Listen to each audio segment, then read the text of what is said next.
Hey, what's up, everybody? Happy Labor Day to you.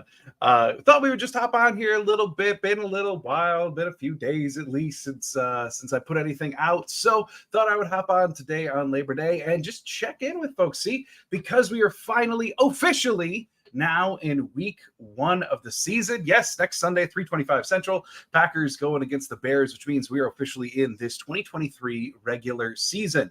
So like I said, just thought we would hop on, answer some questions, see how people are feeling, see if there's any predictions out there.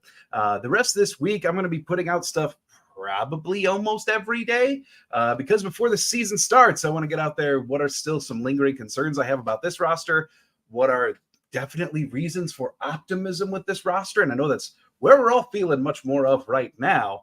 And then, of course, previewing the game itself for Packers versus Bears. So, like I said, hopping on a little bit today. If you got any questions, comments, concerns, just throw it down there in the comments and we will jump on them as we get there. If you're new here, this is Claudia, Hello. Partner in pod, partner in life. So we are here to answer your questions. Claudia, here is the first comment. Hello, Brandy. Bears week. How often do you see the Packers offense playing 1st and 15 or 1st and 20 due to a false start or other shenanigans? I mean, hopefully not much. Yes, they're in Chicago. At the same time, Chicago is not exactly revered as this tremendously difficult stadium to play in because of noise.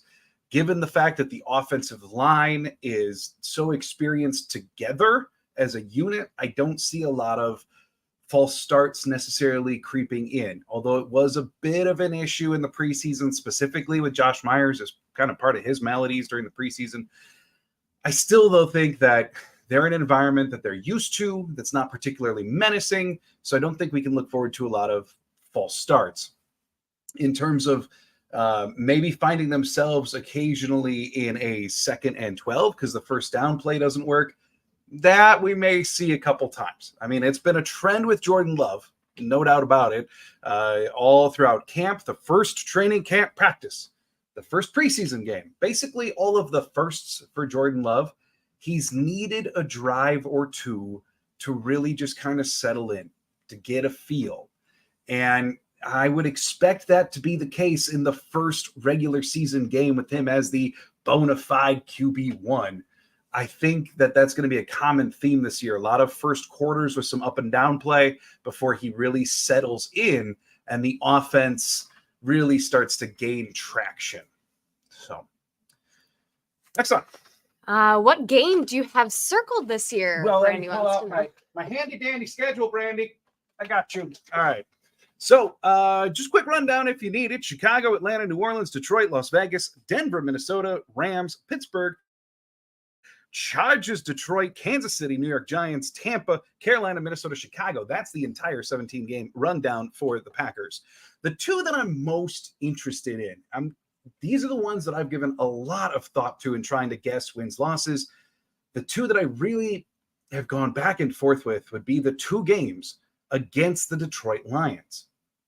Lions, by many, are favored to win the division. The Packers, both times they play them, it's on short weeks. The Packers are at a disadvantage every single time they play the Lions. Beyond that, in recent years, the Lions have really kind of had the Packers' number. To me, if the Packers can succeed in one of those games against the Lions, that to me will be a very clear picture that this truly is a new era of Packer football, because the Lions are very, very difficult for the Packers as the Lions are constructed. But so those are two that I'm really looking forward to. I mean, other than that, I always really just personally, as a fan of football, like watching the Chargers play, even though the Packers have never done that well against the Chargers in recentness. But I do really just enjoy watching the Chargers play. So that's going to be a very, very fun watch. Savage American. Asking, do you see the Packers looking to extend Darnell Savage? What an incredibly appropriate question for your username, Savage American. At this juncture, personally, I don't see that. It's possible, though. So as we know, Darnell Savage, free agent after this year. And Matt LaFleur has talked about how thus far through preseason and camp, Darnell Savage has had a much more steady presence as opposed to the last couple of seasons for Savage.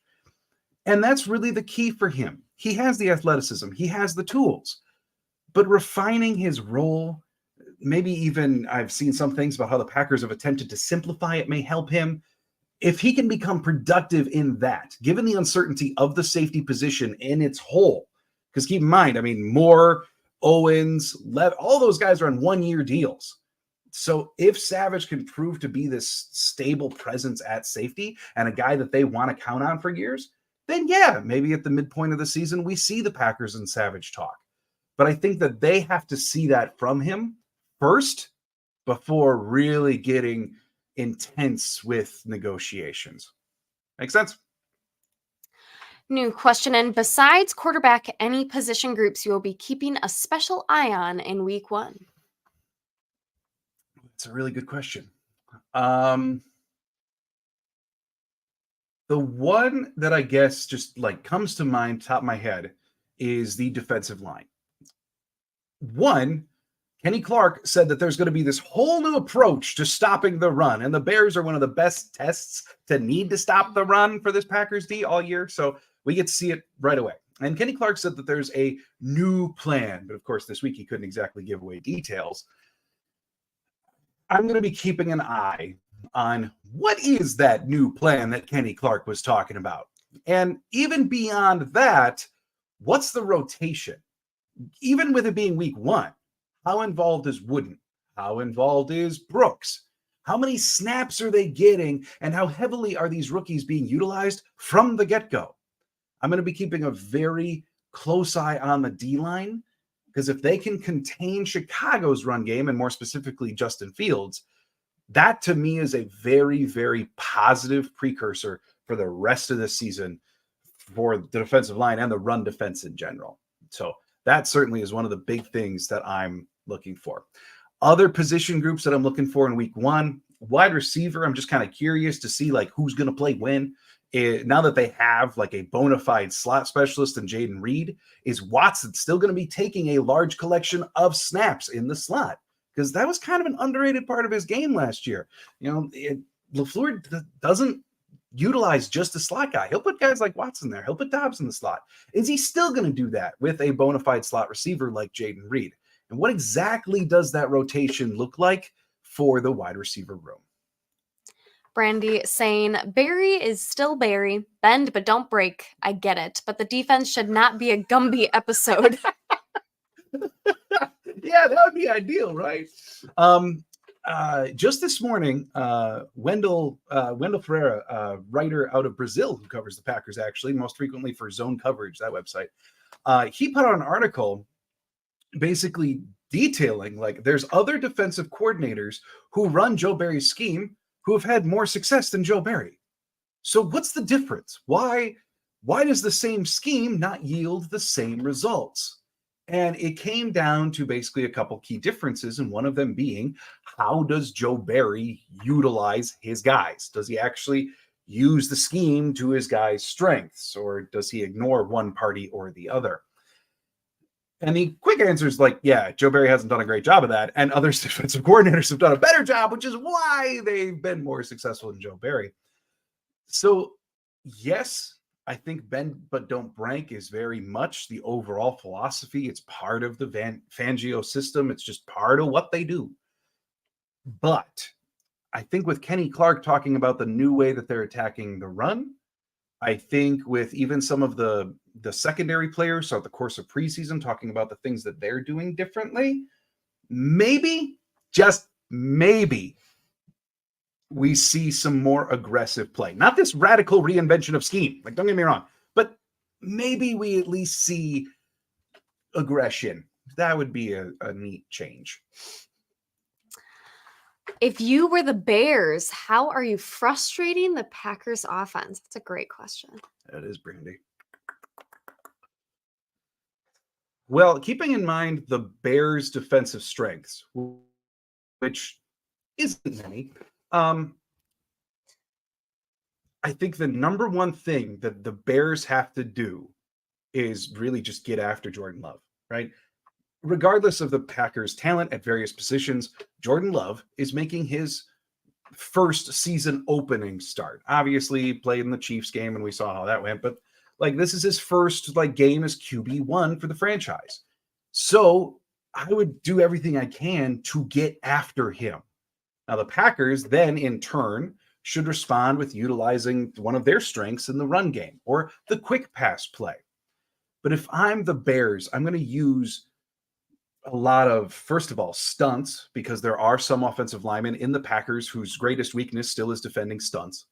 I'm going to utilize a lot of the new inside linebackers that the Bears have, including Edmonds, amongst others. So I'm going to utilize that new personnel that the Packers aren't as familiar with, diversify their individual schemes in order to get creative with them, use stunts along the line, and hope to poke holes in a complicated way against this experienced Packers O-line and get after Love.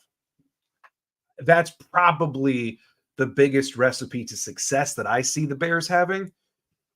But the Bears defense is not exactly stout in terms of overall talent. This should be a matchup that the Packers are able to exploit. I think just the Bears will have to get creative in order to do it. Savage asking, with Love facing a lot of blitzing this year, do you keep the running back in to block or send out as a quick relief valve?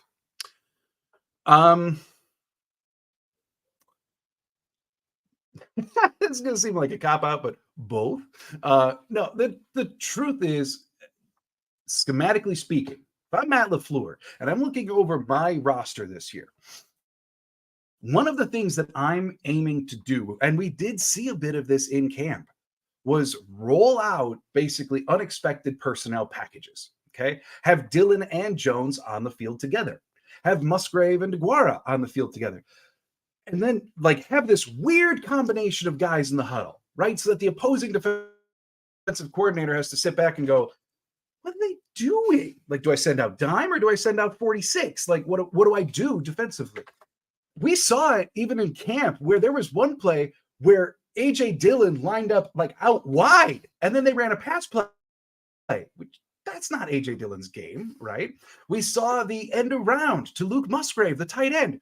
Who in the hell runs an end around your tight end? Like, it's just a lot of things that aren't necessarily expected. And I think with Matt LaFleur's overall philosophy offensively of wanting to create simple deception, the Packers have worked hard to have a roster of extremely versatile pieces that can fill multiple spots. So I think that they should use that to their advantage and use specifically the running backs, like you were asking about, in all different ways.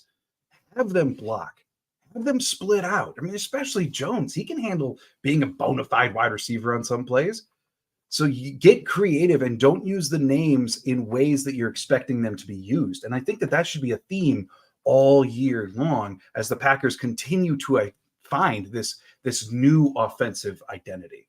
That's how I ultimately would approach the offensive scheme. So what's everybody looking forward to week one? Does anyone have a score prediction for week one? Because I'll be revealing mine probably Friday this week. I'm not giving it away any earlier than that. I guess coming. So, and keep in mind, we are doing our very first watch party this coming Sunday. Yeah, we're like genuinely excited for this. This is going to be a ton of fun to just hang out with everybody all game long. And I promise you, like, we are going to stick to the topic. We are watching this game from beginning to end. We're going to be talking football, talking Packers the whole time through. And you can see me, maybe if it goes terribly, turn into an angry Ewok, as my family loves to call me. Yeah. And just see what happens through the course of the game. So please do join us. All right, PacFan Iowa. Hi, guys. How are you? So excited for Bears week one. Let's go. Amen. It is Bears week. It's week one. Yeah, I saw some people talking on Twitter about how like it shouldn't be a thing to play division rivals until like the midway point in the year, at least week 4. I disagree. I kind of love this, like especially Packers Bears. Get the season going with like the most historic matchup in football. Get it going with two teams that know each other very, very well. To me, it's a very good test to start off your year and really just try to get into rhythm right away, right? I mean, that's what the preseason is supposed to be for, like feeling yourselves out, finding your identity. So I'm all about it. I'm excited for Bears Week. It is mercifully time to get going with the regular season and watch real football again. Brandy, should we as fans expect Gary's contract at some point? Is this dependent on health? Brandy, look. Your man. Brandy, I'm stressed. Okay. I don't think, from the Packers' perspective, okay, I don't think it's that dependent on health. Like, look, they locked up Jair when he was still coming back from a shoulder injury, right? The Packers have shown with guys that they really love, guys that they really trust, especially premium positions, they're not going to allow the injury, if they have faith in the return, to derail the extension, right? I would think for the Packers, Rashan Gary is in that class of player, the premium position, guy that they love, guy with huge work ethic, and frankly, guy who's coming back sooner than he was even expected back. That seems to fit that criteria of still being willing to offer an extension to an injured player. My guess here is that it's not necessarily the Packers being hesitant at this point, and this is purely 1,000% a guess, okay? It would be very advantageous for the Packers to lock him up right now. But we know Nick Bosa is holding out in San Francisco. He wants a new deal. He's going to reset the edge pass rusher market. Brian Burns was in the news today for Carolina that he just didn't come to their walkthrough today because he wants more money. For Rashan Gary, personally speaking, it's incredibly advantageous for him to just sit back, not do an extension until he proves his full health, and wait for Burns and Bosa to get new market-altering contracts so that Gary's new contract can fall in line closer to theirs, as opposed to what's on the books right now, where he'd be closer to like a Max Crosby, someone like that. Like, you're talking about potentially a difference of $6-7 million a year between the current market and the new one. So maybe it's Rashan Gary who's saying, hey, Green Bay, I love you.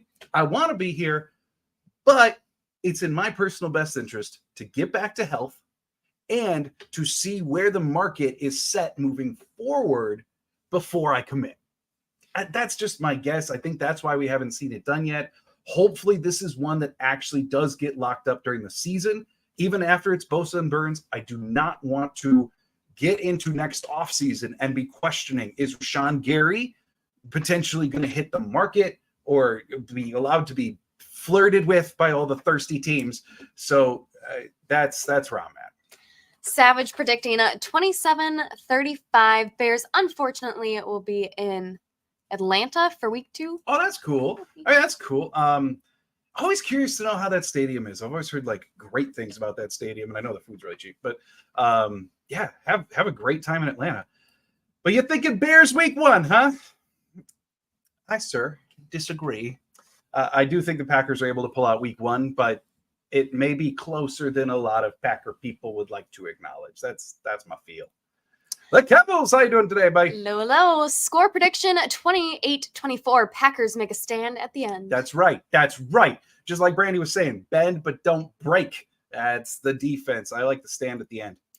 Brandy predicting Love 18 for 27, 268 yards and 2 tutties. Jones with 134 yards, 2 touchdowns, and Dylan 1 touchdown, 35-7. Dang! Ooh. I mean, Well. I won't mind. Yeah. Whoa! Those are some stats, Brandy. 134 yards for Jones, Dylan touchdown as well. The Bears do not have a tremendous run defense to speak of, so this is possible. But dang, Brandy, I like your optimism. This is lovely.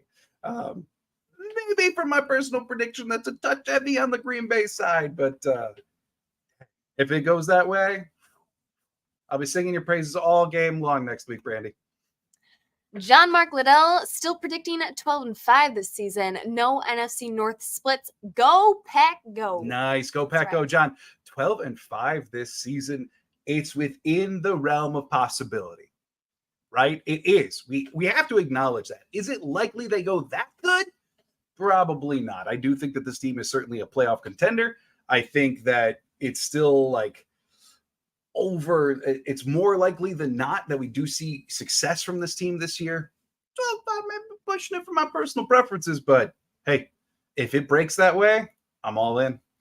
The couple's Gary is also his own agent. Yeah, he is. And that's partly why he may be like extra aware of the market surroundings and things. I know his mother is also highly involved in his business goings-ons. It's actually a really neat story, his whole like starting his sports agency and stuff like that. If you're unfamiliar, anyone out there with that, look into it a little bit. It's actually really neat.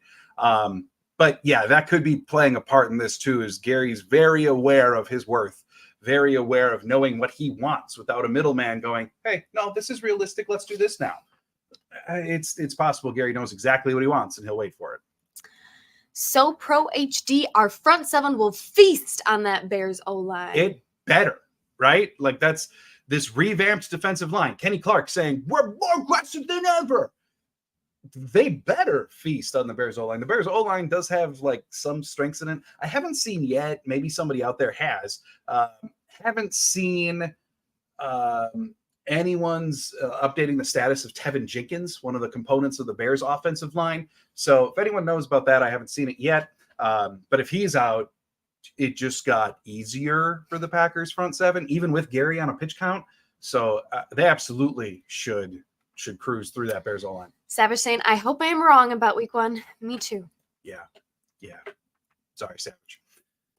Jimmy Jones for over 100 is not a prediction. That's a spoiler. Well, thanks for the contribution, Jim. Yeah. Showtime over 100 yards.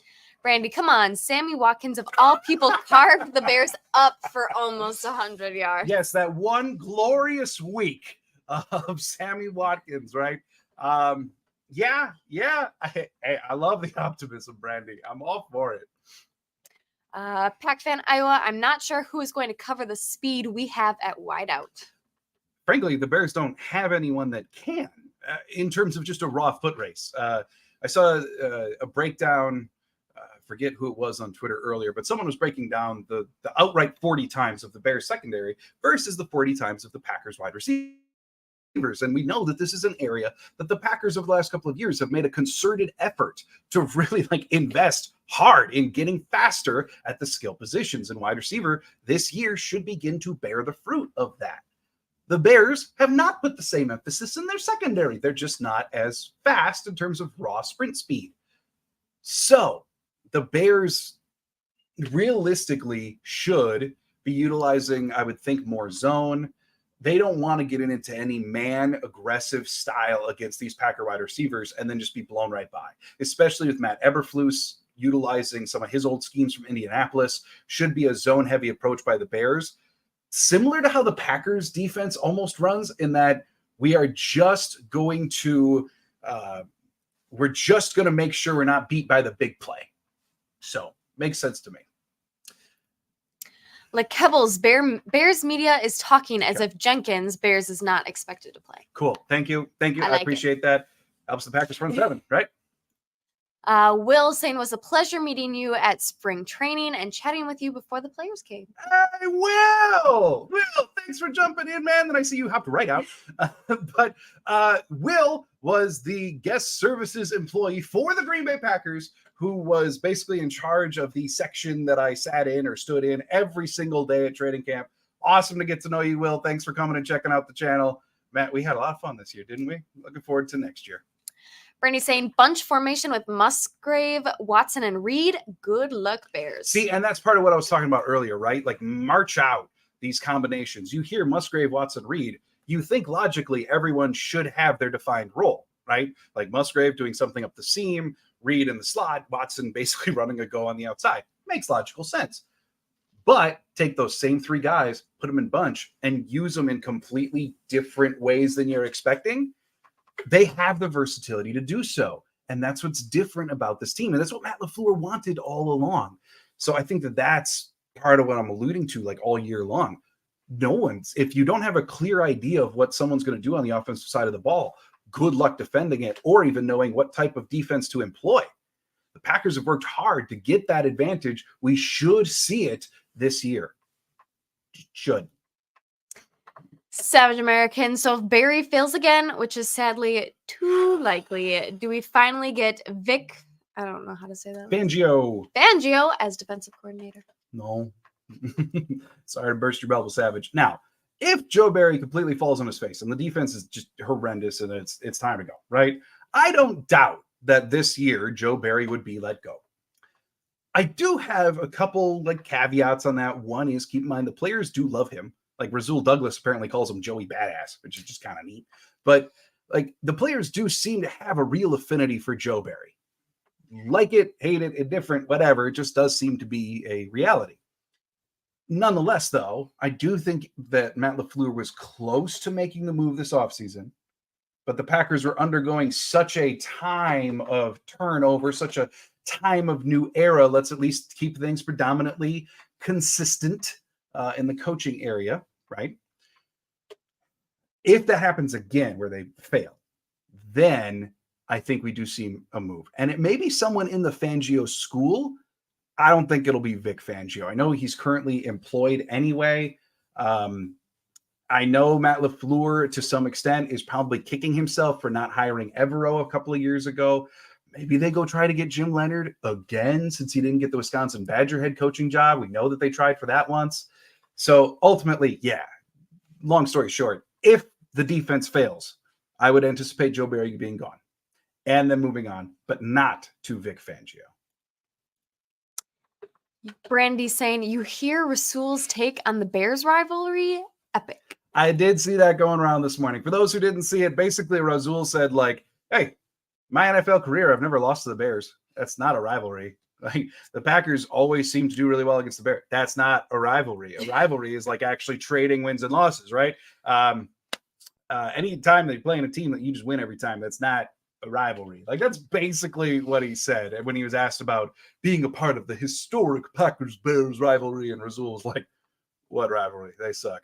Like it's basically what he said. So we just need to bring in that new era, right? Like with love, with this new Green Bay Packers, continue to bury the Bears and make sure that this is only a historic rivalry, not a real one on the field. So looks like we are entirely caught up, and that means let's go enjoy our Labor Day, the rest of the day that's left. So thanks for hanging out today. I'll be back, probably going to put out stuff probably every day this week. And then maybe we'll hop on for a live Friday too. I don't know. Stay posted. We'll figure it out. Just kind of feeling out this first week. But one thing you can absolutely unequivocally bank on, next Sunday, we will be here for a live watch party. Super excited for the first one. Come hang out with us. Let's watch the game together. No one should ever feel alone watching the Green Bay Packers. So if you like our faces, hers more than mine, I get it. But if you like this, come hang out with us. We'll be here talking Packers all throughout the game next week, Sunday. So thanks so much for joining us here on Lombardi Time Brews. Have yourself an absolutely wonderful rest of your, as always, go Pack, go.